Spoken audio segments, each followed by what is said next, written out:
So thank you, Oscar. I'm just going to spotlight you for everyone. So thank you for being here. I'm so pleased that our paths have crossed. They didn't cross when we were in Sydney, but they have crossed now. And just before we start, I just really want to appreciate Oscar. So from the first moment I reached out to Oscar to see if he came, what I've been so appreciative of is your warmth and your generosity and your openness. So yeah, I'm really delighted you're here, and I'm delighted that people are going to get to meet you and hear from you firsthand. So I don't know if you wanted to, I thought maybe we could just have a dialogue more about, just to start, like, what's been your journey into listening? You know, obviously you're a deep expert on this now, and you've listened to and spoken to a lot of people. But I'm just interested in why was listening part of your journey? Oh, well, let me debunk a myth immediately. The more you study listening, the more you realize you know very little about it. So I'm not comfortable with an expert label. Other people might give that to me, but you know, book number 3 now on the topic, and what I've learned is how little I know.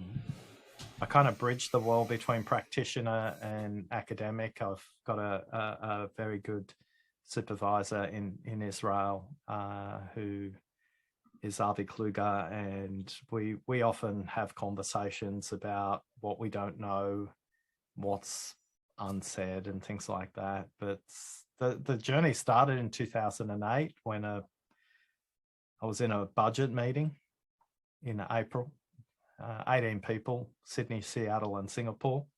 And it was a 90-minute meeting to set the annual budget. And at the 20-minute mark, my vice president, Tracy, looked me straight in the eye across the room and said, "Oscar, we need to talk immediately after this meeting," which is kind of the equivalent of, "Honey, we need to talk in a lifelong relationship. It's just probably not going to have a good outcome." And I didn't hear another thing that was said in the rest of the meeting. I didn't listen. All I was doing was writing down on a piece of paper how many weeks of salary I've got left and how many people do I need to call this week to try and find another job. The meeting finished early. It finished at the 17-minute mark, about 20 minutes early. And as everybody walked out with their laptops and their notepads and everything, I tried to do the same thing. And Tracy said, "Don't forget to close the door when you come back." So I walked back, and I was maybe 6 paces across the room and about another 6 paces to go, Sophie. And Tracy said, "You have no idea what you did at the 20-minute mark, do you?" And I thought, great, I'm getting fired and I don't even know why. And I think as leaders, what you say and the meaning someone makes of it is 2 completely different things. And I sat down in front of Tracy and she said, "If you could code how you listen, you could change the world." What I heard was, "Woohoo, I haven't been fired." Now that's the reality of dialogue, you know, the closed captioning about what I was thinking and what Tracy had said, 2 completely different things. And yeah, not immediately, took a lot more prompting, and I've been coding how to listen, not how I listen, but how we've been informed by research from 29,000 workplace listeners, from the jigsaw puzzle games, from the listening quiz, from the podcast, from the card games, from the workshops and all those things. And yeah, that's kind of where it started, Sophie. Yeah, and it's funny, isn't it? Because I always think it does start somewhere. Like, I was reflecting before the call, and like, why did I get interested in listening, or why did I, start with a thinking environment? And my journey started with so I didn't grow up in a family of listeners. That just wasn't our thing. And when I went to university, I went into lodgings. So I went to live with a family. And on the very first night, I sat down with Marg, who was the mum in the family. And she made a cup of tea and sat opposite me. And she said, "Well, just tell me, what's important to you." It seems like a really simple thing, but she really listened to me. And I fell in love with her instantly. I was like, I have never felt so seen and validated. And it was amazing. I only lived with Marg for 3 weeks, because then a room came up in halls of residence. And I stayed in touch with Marg for 25 years. and she became, my surrogate mum. But it all started with that. We sat down and she truly listened to me. And that was the first time in my life that I had ever experienced that. And I think it's so important. Like, listening is so important to humans. And I think any one of us here will have a story about why listening is important, or what our experience of that has been. And I don't think we forget people that listen well, which is why this book is so good, because hopefully it will enable more people to become good listeners. But what I was interested, Oscar, in is, so you've written a whole book on how to listen, and what I'm intrigued in is like, that's the third. The right? third, It's I not know. the first. It's not. It's the biggest. It's the biggest one. Yeah. But what do you think needs to change for people to become better listeners? I think the simple realization that listening isn't something you do, it's something you have to be. When I spoke to Dame Evelyn Glennie about how she listens with her whole body, we did a podcast interview via Zoom, and she is profoundly deaf, a world expert, well-renowned percussionist, whether that's drums or timpani or any of the percussion instruments. And she lip read the entire interview, and I was just blown away. But the point she made was, Ron Forbes, when she was 12, she was playing in the band, and there was a break, and he asked her to play with her feet, without her shoes, and to feel the music through her feet and her entire body. And he asked her if she heard the music differently, and she kind of said, yeah. And I think influentially, what Evelyn talks about is just be listening. You don't have to teach anybody. When you're being listening, you're listening with your whole body, which means you're bringing all your presence to the conversation, not just your hearing, your seeing. It's your head, it's your heart, it's your nervous system, but it's as your body touches the earth, it's complete. And if she was here listening to us, she would say, our job is not to make anybody else better at listening, just to be better ourselves. And if you want to change the world, you start with yourself. So what have we got to do to get better at listening? Is just tune in completely with our whole self when we become present to an individual or a group in any conversation. Sounds simple to say, it's very difficult to do.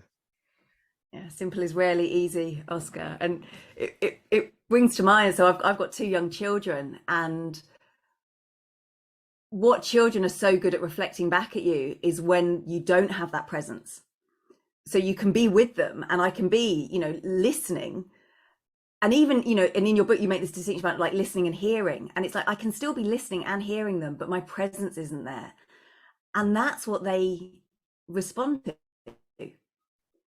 So they're not interested in some way, in, as you say, like the mechanics of it. What they sense is that whole body, wholeheartedness of the presence that you bring to something.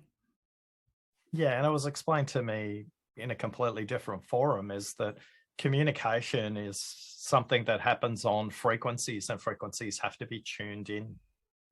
So you can tune in your eyes and your ears, but if all the frequencies in your body aren't tuned in, it's very easy for the speaker to notice that you're not present, let alone not listening. Oh, and then my final thing before I open the floor was, I was just interested in where's the gap for you at the moment from the listener you are now to the listener you would like to be or could be? I thank my good friend Peter. He's a teacher, and he would always say, Oscar, notice the difference between more and enough. So I think very early on in this journey was always striving for more and big leaps. And for me, the work is for me to do on myself to bring my complete presence is back to what we just said earlier on.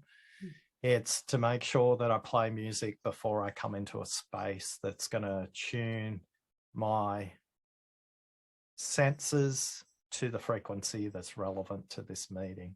And in the book, I talk about a handful of songs that I use.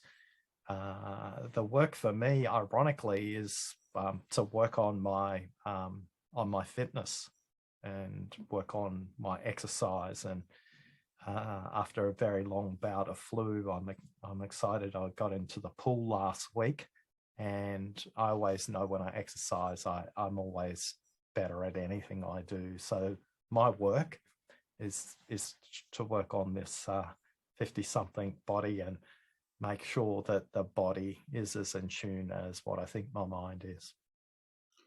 Yeah, I love that. And it was one of the notes I made from the book was that I think it's a coaching quote that it's like we coach who we are, but I think it's like we listen who we are. And so actually, as you were saying that, it's almost like anything I do that helps me become more of who I want to be will also help my listening, because you can't, as you say, you can't separate those two things. Yeah. So before I open to questions, Oscar, was there anything you wanted that feels important for you to share, or that you wanted to put into the room before we bombard you with our questions? No, I'm just grateful everybody's taken the time to read the book, and I'll be curious to hear what it meant for you. Thank you. So I did have a couple of questions submitted by email. So if it's okay, I might go to Jane and then Claire first, if you want to ask their questions. And then Katie Stanley, you submitted a question. So again, maybe just giving Oscar a little bit of context, and then, yeah, I'll just facilitate, and then we'll open the floor to anyone else that wants to jump in. But Jane, if I could pass to you first, that would be wonderful. Super. Well, Oscar, it's just delightful to be with you again, and what a joy to read this stunning piece. And as I shared with you before, for me, this is way more than a book on listening.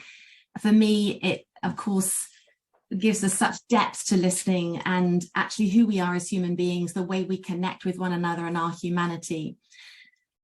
I love what you just said, and it might change my question slightly, but the question that's coming to mind was one that I discovered. Colin and I were recently at the International Listening Association, and they opened the conference with this question that blew my mind, and I'm still in it, which is, how can we put a value on something, i.e. listening, unless we've discovered it for ourselves? And what you just said really spoke to me about how to really impact the world is us working on ourselves to become as good as listeners as we can.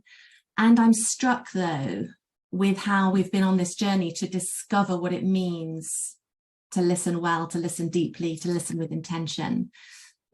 And so I wondered what your thoughts are on this question, is how can we place a value on something unless we've discovered it for ourselves first? What do you think?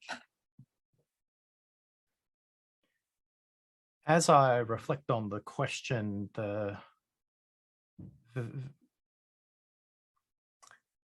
it's going to sound crass. It was a book review title that was left on the book.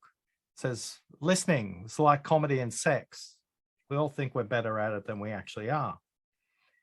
So on the surface, there's value in comedy, and there's value in sex, and there's value in listening.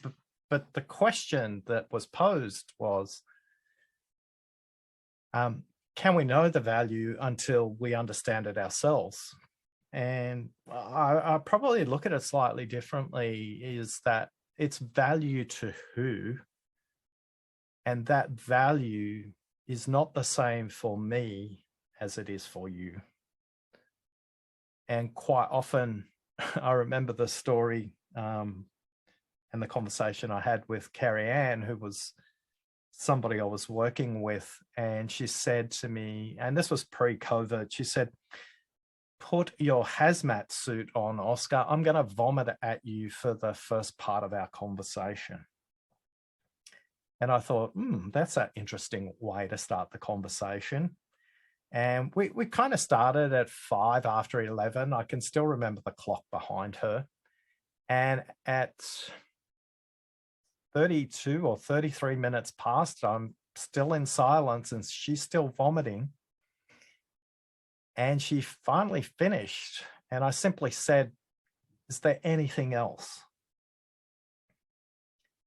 And she said to me something that struck me, which was the value she took away from almost 29 minutes of vomiting on me with my hazmat suit on, because she had a whole lot of complaints she had to make about her company, her manager, her team, the change she was on. It wasn't fair that the company was being acquired and she had to run the integration part of the project that should be run by, and it went on and on and on. And what I realized when I said, "Is there anything else?" she simply said, "I've got what I need. We can probably wrap up now." And I paused and I simply said, "What was the most valuable part of that?" She said, "It was the conversation I was having with myself while you were listening, Oscar. It wasn't anything you did." And as I started listening to myself carry on, I realized I had to take responsibility for what I was talking about. And I thought, Jane, I thought of Kerry Ann immediately. And you talked about the value, because we don't know what people value in the dialogue, of course, unless we ask, but that's rare. I don't presuppose that's ever the opportunity for us. So it's not an answer. It's merely to ponder on the question, what I value may not be what they value. And I need to be cautious about equating the two together. So I'm curious, as I say that, Jane, what's going through your mind? Well, you taught me around self-listening. I think it's a beautiful piece, and it's for me, where it all begins. What's coming to my mind as you share this story is how we listen through our own listening. And I'm now seeing your lovely, Marianne there in, she's listening through her worldview to her own thinking. And that is incredibly powerful. And boy, do I appreciate her taking responsibility for that. So I think what's now arising in me is appreciating that we all as human beings value different things. And that's part of who we are, and we celebrate that difference, and that we listen through our listening. Thank you. Yeah. And just to close off that, is one of the reasons why I spent some time with the Harvard research about people's cognitive bias and their association bias. And I often talk about listening filters, or listening glasses, or listening windshields to clients, because their history, their culture, their family background, their education, their life experiences is all informing how they listen. And listening is subjective. And we need to be conscious of that. Anthony Weeks, who's a magnificent, he's one of these people who scribes meetings, huge, 3-meter wide butcher paper. And he said when his listening moved from superficial to impactful was when he claimed his own subjectivity when it came to his listening.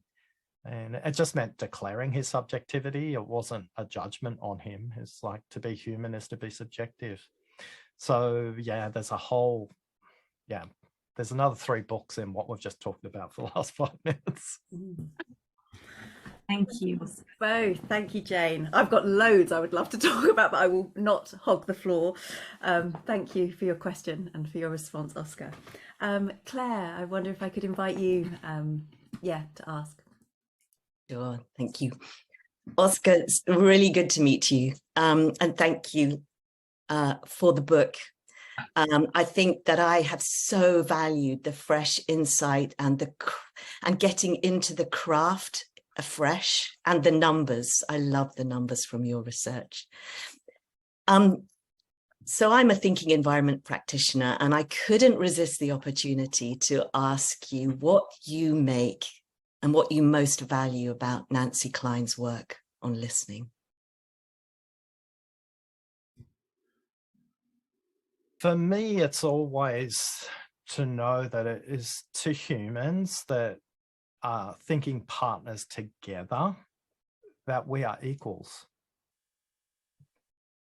And there's always this implied power dynamic in any kind of expertise, whether that's expertise as a mentor, expertise as a coach, expertise because you're a leader in any kind of organization or system. But from the work she's done is that when two equals come together, that space, that collaboration creates change, not just for the person who's taking the position of the speaker, but also for the thinking partner as well. Because I always know I get more out of the conversation than the other person does. Sometimes I'll declare it, sometimes I'll just reflect on it in my journal afterwards. So it's the concept of two equal thinking partners is what I value the most. Mm-hmm. Thank you. And I agree. I think the minute I came across that concept of seeing each other as equals, as thinkers and thinking partners, that is just a releasing, resourcing, massively resourcing idea. Beautiful. Thank you.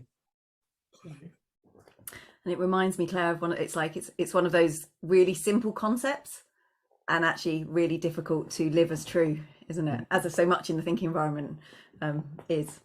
And thank you. And then Katie, I wonder if you still had your question. I do. Thank you. Thank you, Sophie. Hi, Oscar.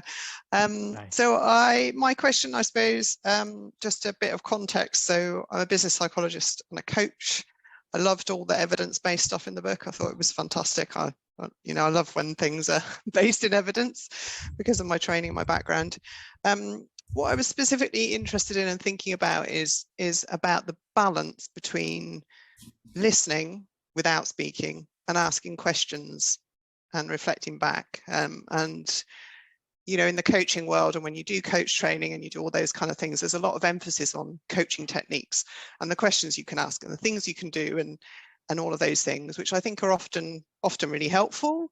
And then sometimes it's also really helpful not to do anything, to say nothing. So my curiosity is really around your thoughts about how we get that right balance in our coaching conversations.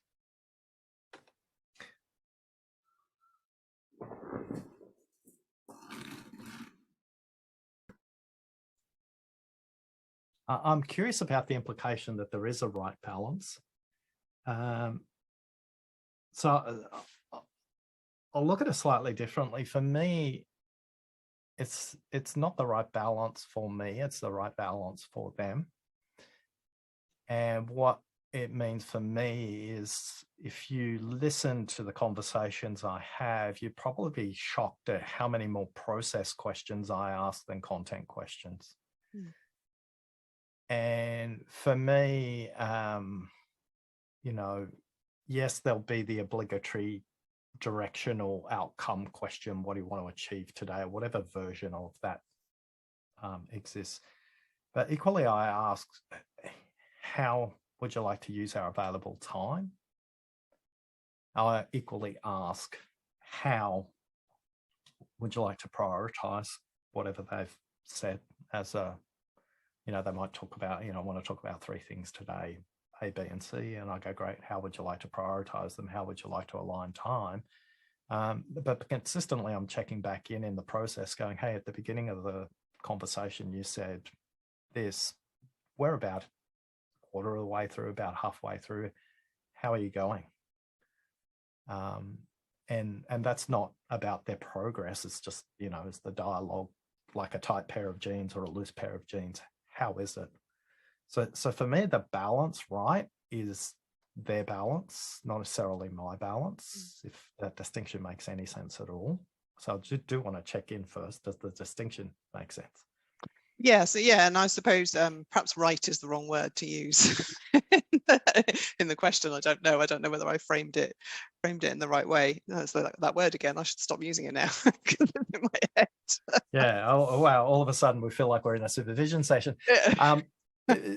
But I guess where I'm coming from is, for me, when I think about art and science, and balancing that to be effective, not just for them, but for the dialogue they want to conduct with me.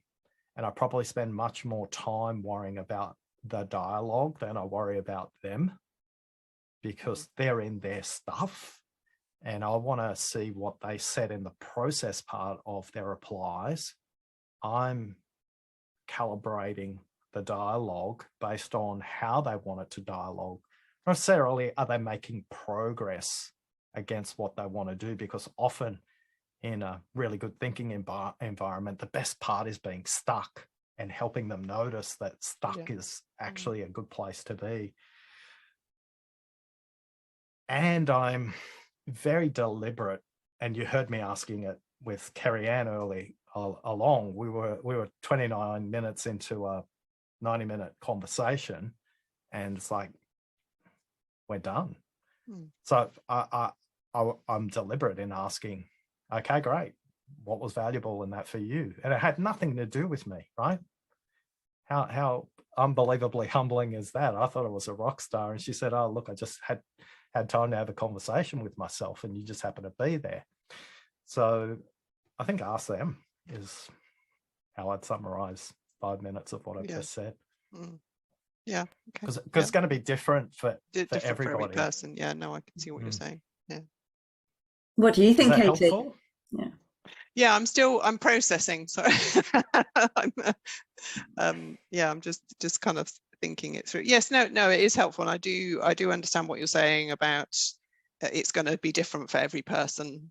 I'm just curious because I think one of the things I wrote down that you said in the book was listening is not about asking questions, but you also use a lot of questions as well. So it's like the kind of juxtaposition of the two things together. Yeah, and listening is about them making sense of what they think and what they mean, not what you understand them to say, which is, again, back to Kerry-Ann's conversation. I just thought, oh my goodness, it's so hard to be her.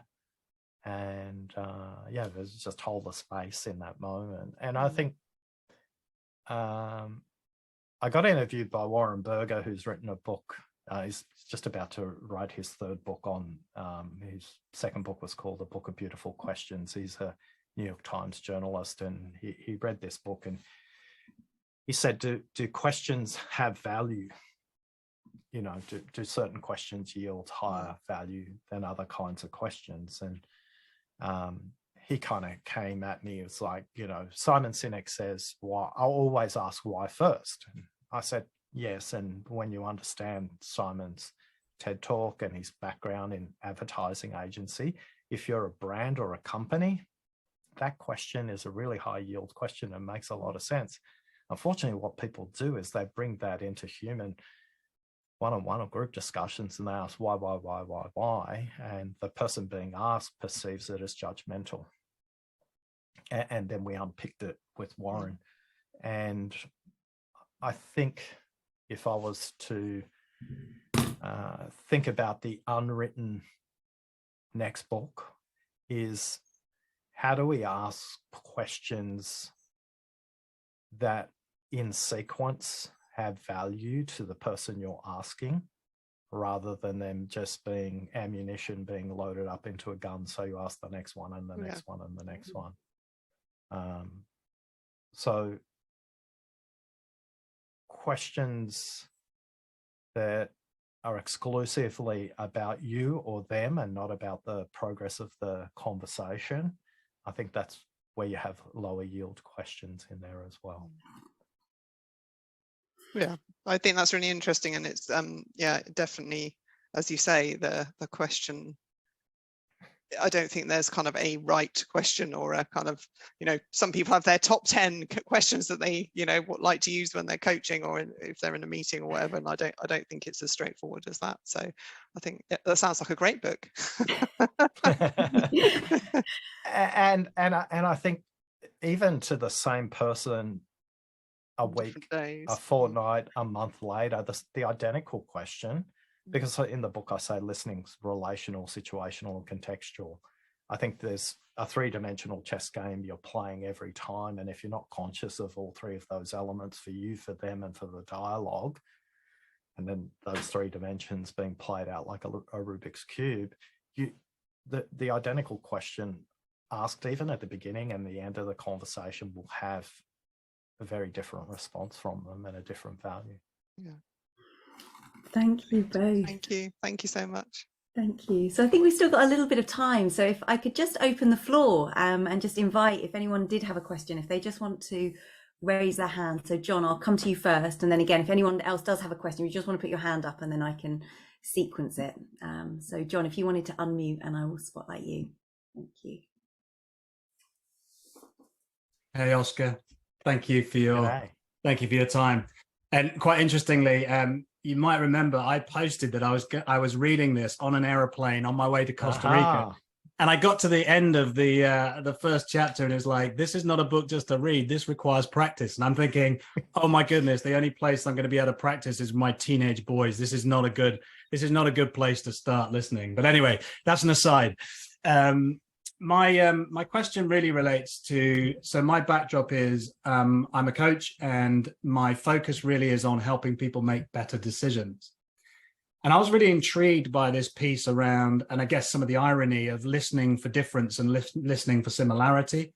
And then it got me into this sort of spiral of thinking around how on one hand do we create that environment, like the example you gave, where someone is able to think well, and do their own thinking. How do we do that, create that environment whilst bringing some of the challenge, perspective, objectivity, that we're trying to do around decision making when we're trying to actively deal with some of the confirming biases that we have to help people make better decisions. So just that's my kind of broad thought, really. I'm interested in your perspective.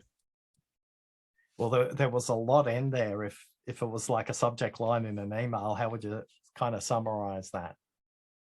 How do we create the right environment where we listen well, whilst also create an environment that helps people challenge their decision making?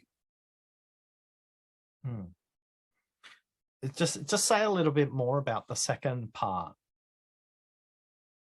I think challenge their decision making. I'm fascinated by the syntax. I think a lot of the research points to the fact that we are all at risk of confirming through a range of biases.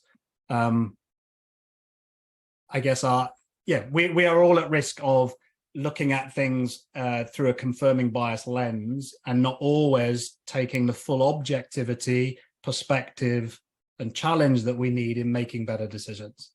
So part of a role as a decision coach is to create an environment that opens up options and alternatives and perspectives in decision making. And I want to try and strike the balance between too much intervention and creating enough space and attention. Yeah. I guess it's back to what's the balance for them. Some decisions, I'm trying to remember who said it, some decisions you make, you can walk through the door and it's locked, and some decisions you make and you walk through the door and you can come back again and the consequences are relatively low.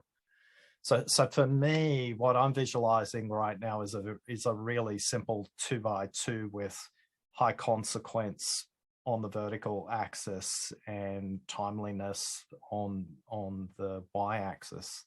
And I think I would ask either the person or the group that I would be working with to self-assess what kind of decision this is first, and make them conscious of the type of decision it is before we get into the decisioning. Does it make sense? Mm-hmm. I think in that the group can evaluate much more about how they go into the dialogue next. Is that something that you would typically take the group through before they got into the dialogue about making the decision? Because I think there is a higher perspective on your question. Yeah, I think you're right. There's definitely creating some visibility on how high stakes it is, how irreversible or reversible it is as a decision. Absolutely. Yeah, because I sense whatever's in the top box, your coaching approach is going to adjust accordingly. The bottom left is your level of activeness mightn't be as high as it is in the top box, if that makes any sense at all. I don't know why this brings to... Sorry, go on. I speculate you sense the value of your challenge is most evident in that top box. I think your point about the individual is the key. Some people will, because their natural approach to decision making, will oversweat the things in the bottom left, and put the same level of attention on that when it's completely reversible and pretty low stakes. So it depends on the individual, as you say, how much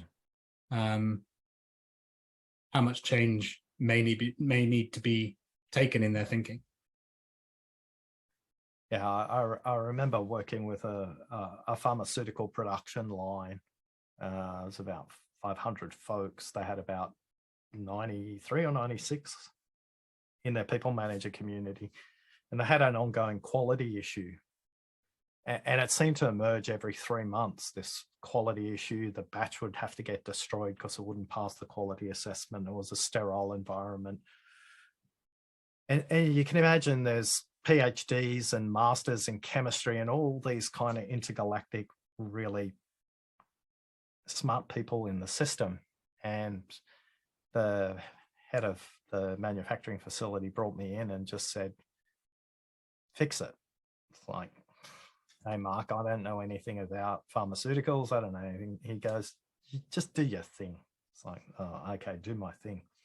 So I got the group in the room, and I just said, define the problem you're trying to solve and put them in groups of 3. And roughly they defined the problem. And then I simply asked them, who aren't we listening to in this problem set? And they all said frontline production workers. And I said, great. So don't go and disturb them. If you can talk to frontline production workers between now, which was roughly 11 o'clock, and 3 o'clock, come back with whatever you discover. And they did. And they came back at about 1 o'clock, and they'd all spoken to a couple of people who pulled out a control card that had been submitted a year and a half ago that nobody read, that said this pipe that was about that long was rusty, but it cost $6 to fix, and it would be holding up $1 million production run. But in their systems, they ignored it. Now, the consequence of that decision, John, was huge. Yeah. And for me, it's always, can I show the group a framework that illuminates these various biases that you've been talking about? And I think the question I always challenge myself as the person in the room who's been given the privilege of kind of giving them something or holding something is like, what framework would be useful for them right now? And if we can show them the framework to view the world through a different lens so they can decision differently, and it's simple, a 2x2 or whatever it might be, or just who aren't we listening to? I think they're smart enough. Nancy would tell us, you've been enough of a thinking partner, they go and figure it out. So coming back to your original question was, how do we just hold a really simple mirror up to them that they can see those things in a really simple and directional way, as well as a way as well, so we can equate value, because the people that you're talking about and the people I'm talking about, they got really hard jobs. Yeah. And I don't guess I can make them better without giving them something really simple to look at the world through differently, I guess. What's that got you thinking? I'm stuck on the word illuminate. I think it's really powerful, this idea of, you know, you're there holding space as somebody is thinking, and you just shine a little spotlight over there and it takes their thinking over there and off they go again. That's what I was left with. So my invitation for you is to imagine you giving them the spotlight and them pointing at where they want to go. Your job is not to shine the spotlight in that direction. Your job is to say, here's a spotlight. How can you illuminate your own darkness by yourself? Because the framework should be illuminating whatever they want. Nice, thank you. Thank you. So I think we've got time for just one more question, and Ursula has her hand up. So if I could just, if Ursula would love to ask her question. Thank you, Oscar. Thank you, Oscar. I really loved the statistics and the numbers. It really, again, helped me to make sense. It's probably not a clear question I have in my mind, but it's a problem I'm struggling with. I'm senior management technology industry is my background. And so I'm working with a lot of young women making their way through the industry. And one of the challenges research is showing that there is a bias in how women are listened to in meetings.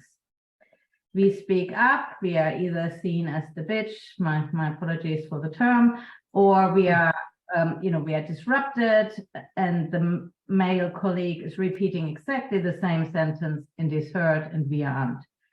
And therefore, I have experienced the power of, listening and being listened to, but I'm kind of, what is the advice in my mind is I'm struggling probably with what is the advice I give women in the context of operating into an alpha male or female environment where they step back in anyway. They're learning to not say anything. That's what I'm struggling with. So the dilemma of how to approach that. Yeah, it's a lovely question, and as somebody who used to work in technology and rebuilt the High Potential Leaders program while doing my day job, as well as rebuilding the graduate program, where the overwhelming majority of the cohorts in the High Potential Leaders program and the graduates were always women, it was very obvious to me that this was happening. I have a very specific piece of perspective to share with you. And yet I'm conscious that we have a group of very wise people who would love to offer a reflection in the chat for you first, because I'm going to speculate that their answers may be better than mine. So I'm going to invite the group in. Is everybody clear on the question that Ursula has posed? Maybe just, if you could just make it in as few words as possible, Ursula, just so we can get it. What is the best advice I can give young women how to be heard in meetings? Okay, so if we will just take a moment just to share our thoughts in chat.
Mm.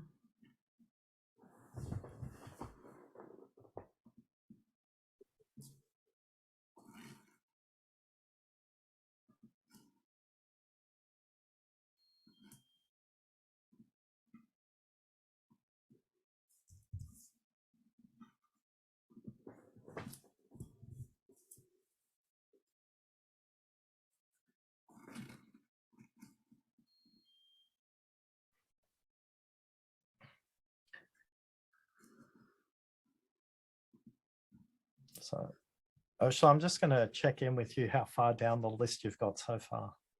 Yeah, I know I'm down through the list, and probably the most through the practice of making sure everybody is, I think, the working with the facilitator or the manager, of making sure there is a round of questions. So having a process is probably, I think, the most practical, but also from my experience, probably the one which might help them most to be heard every single time.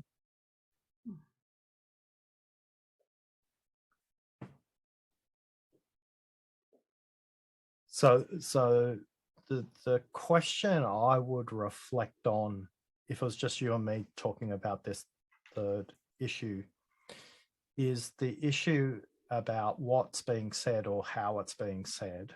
That would be my first question I would pose to you, and I'm not seeking a response. But what I've found in these environments is it's not exclusive to the women. So as a card-carrying member of the introvert community in a technology sales and marketing organization, I suffered this personally because I thought deeply about something before I offered an input. And as somebody who's worked in Asia Pacific, this is also called a bamboo ceiling for people from a non-Anglo background in the technology industry in this dialogue. My invitation to the opportunity is create an external perspective that can't be argued against when that person is making that point. So a simple example of that might be, I heard what you said. We've spoken to 26 customers and the customers say this. We've heard what you've said. What we've looked at is the regulation in our industry, and the regulation says this. Can we consider this? The shareholders, the government, the policymakers, another department. One of the things I would invite them to consider is, how do they create dialogue that cuts through? Because when the men just talk, my speculation is it's reinforcing the groupthink. It's not reinforcing thinking to progress. And the opportunity is for that person to understand how to get a bit more range and flexibility in the way they communicate their ideas so it cuts through. I think some of the suggestions in the chat about working with a facilitator, getting together with other women and the like, that's helpful systemically. But I think symptomatically, to build up confidence for this person, just get them to reflect on how they're communicating, not just what they're communicating. Yes. Yeah, thank you for that. It's so the how. Yeah, no, thank you for that insight. I still, yeah, the other conclusion perhaps I'm getting to, my advice is to start to also actually look for better managers and better companies to be part of, so there can be, instead of saying you have to suffer through this experience throughout your career. which is, but yeah, thank you for that insight. So I think we'll continue to, anybody else who has offline any thoughts, this is one of the key challenges. You know, how do I make, on one hand, we make the industry better while not making it a fight the women have to, you know, or the introverts or the minorities have to fight to create a change, which I think is very, very slow in coming. Yeah. And the irony of change in any system, external change always accelerates and overtakes internal change, because there is a natural inertia in any system to the status quo. Thank you both. So I'm aware of time and that our time together is coming to a close. So I was going to put you into breakout rooms just so you could have a moment just to reflect on your freshest thoughts on listening. But I don't think we have time to do that with quality. But I'm just going to give you a moment, just to reflect on what are your freshest thoughts on listening or on the book or on anything you've heard. And again, just give me a moment just to consider that, and then we'll come together to close.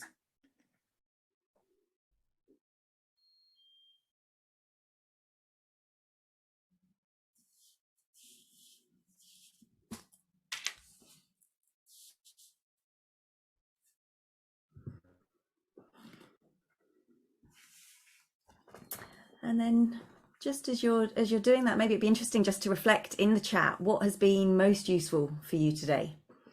So what has been most useful?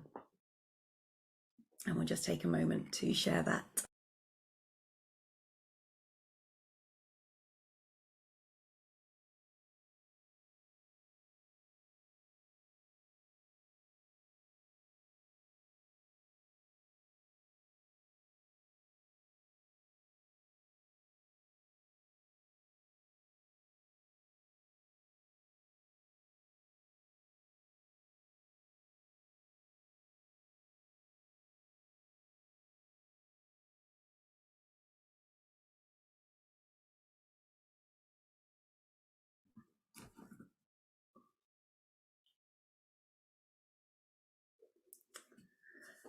So as these are coming in, I will summarize these and share them with you afterwards as well. But just to close, and before we do one final close, I just wanted to share a poem that a dear friend and colleague of mine, Tricia Lord, who some of you will know very well, shared with me. And I often share this on my courses. I just thought it'd be a really nice way to end today. So the poem is called Listen in Silence by a guy called Jeff Foster. Be present, be here. Feel your feet on the ground, your belly rising and falling. Be open and receptive to the life all around you. The sounds, smells, tastes, feelings rising unexpectedly, a tingling in the belly, a contraction in the throat, heaviness in the head, an old sadness coming to visit. Stay curious as the moment dances. Listen. Listen with your entire body. Hear yourself. Hear the other person. Hear the silence in between the sentences. Let the silence linger a little while longer. There's no rush. There's no better moment to get to. Silence doesn't always need to be filled. Be a little more naked, a little slower. Know a little less what you are about to say. Be a little less prepared, a little messier, a little more willing to expose your vulnerable heart. Be surprised at your own responses. Don't numb yourself with the same old stories. Stumble if you need to. It's okay. You are held. Let your words emerge from silence and return to them. Notice if you're talking just to avoid the silence. Notice if you're regurgitating a story you've told before. Notice if you're trying to impress or win love, or avoid being seen for who you really are. Friend, in silence we truly meet. Genuine understanding is beyond mind. Love is wordless. It needs no more words. listen to the silence. It is volcanic. So you can find Oscar at, if you search for him, at oscartrimboli.com. He's got an amazing podcast with amazing guests, which is called Deep Listening, Impact Beyond Words. There is years worth of fabulous content in there. But Oscar, just before I ask the group one final question, was there anything final you wanted to share or anything more you wanted to say? I just always come back to this time that we've had together is unique. It can never be replicated again, because how we all showed up in this space is a magnificent curry of flavors and ingredients that we've all brought to the conversation, and the taste we leave in our mouth is unique. It will never be created again, because you brought your presence, you brought your intention, and you brought your listening. So thanks for listening. Thank you. And maybe just one final word in chat before we come off mute and say goodbye. But if you think about when you've been really listened to, how did it make you feel? So when you are really listened to, how does it make you feel?